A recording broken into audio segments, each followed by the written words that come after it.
that this talk is the last of this session, and after the coffee break, you'll be hearing about acupuncture from experts around the world in more depth. So I will try to go through my slides more quickly. Thank you.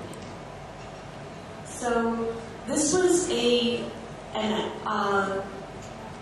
literature search of the acupuncture literature for the last 20 years, well, specifically from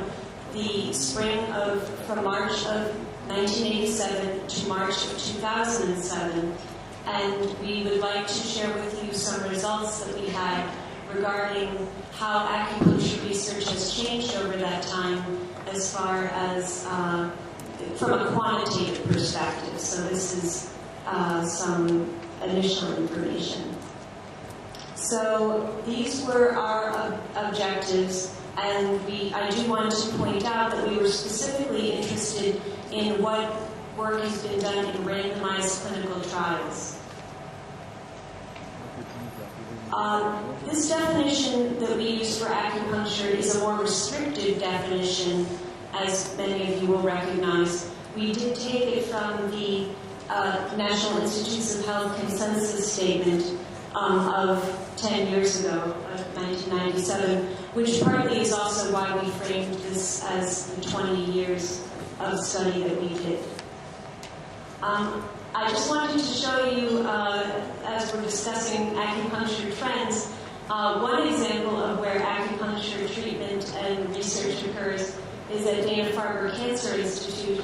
This is an acupuncture treatment room, and as you recognize, it was converted from a regular clinical exam room at Dana-Farber.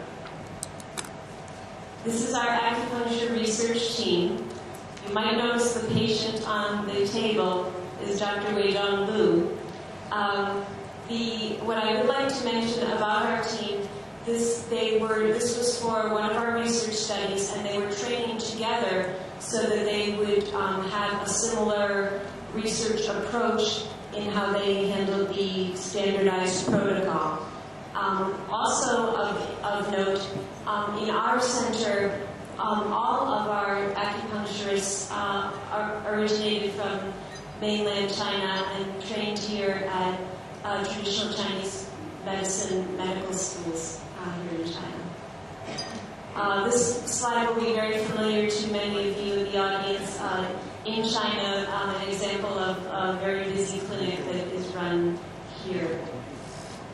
So for our methods, this was a study conducted in PubMed, and so by definition, we were looking at articles where at least the abstract was available in English, and that is a potential limitation of this study. However, we were trying to find a database that people from many countries would have access to. Here's a list of the search terms that we used for our particular search. I think I've already gone over the inclusion criteria as far as the time frame and our interest specifically in acupuncture and oncology.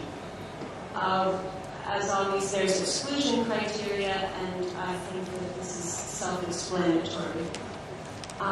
So we did look at these studies and decided how we would approach whether studies would be included. As any of you know who have done similar literature searches, sometimes it pulls up something that is totally unexpected.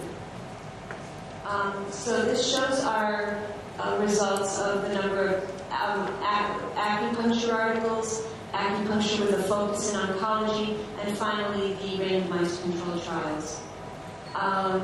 You see that just as PubMed itself has grown in a great amount over that 20-year period, so too have the number of acupuncture articles and acupuncture oncology articles, although these numbers for acupuncture oncology are very small in total number.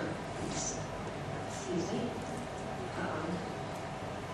This, I think, is the most important slide for the purpose of our meeting, that I think it is very helpful for all of us as we think of collaborations or discussions to see that this is a topic that is studied in a research context around the world. That certainly originally both the study and practice were here in China, but that particularly in a database such as PubMed, that a lot of the Western countries are represented here.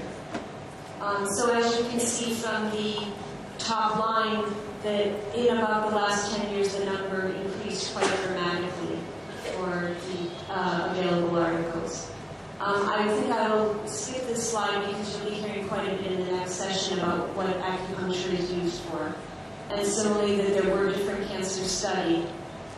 So in conclusion, there has, as you saw in the graph, been a definite upward trend in the number of articles available in PubMed, and that in the U.S. we think that this might be attributed in part to the consensus conference, that scientifically acupuncture was recognized as an important subject of study, but more importantly, perhaps, the fact that, as you heard from Dr. White yesterday, that several of the institutes or centers at our federally funded National Institutes of Health also provided the money available for the research. So we think it's promising that there's been a lot of quality research done in recent years, but those numbers are still small, and we look forward to further acupuncture studies. And I'd just like to acknowledge those who helped us with this study, and there's my contact information. And lastly, I'd like to say that this was a student project, and I think that it's wonderful when we talk about a multidisciplinary approach to have people at all levels of training participate. Thank you.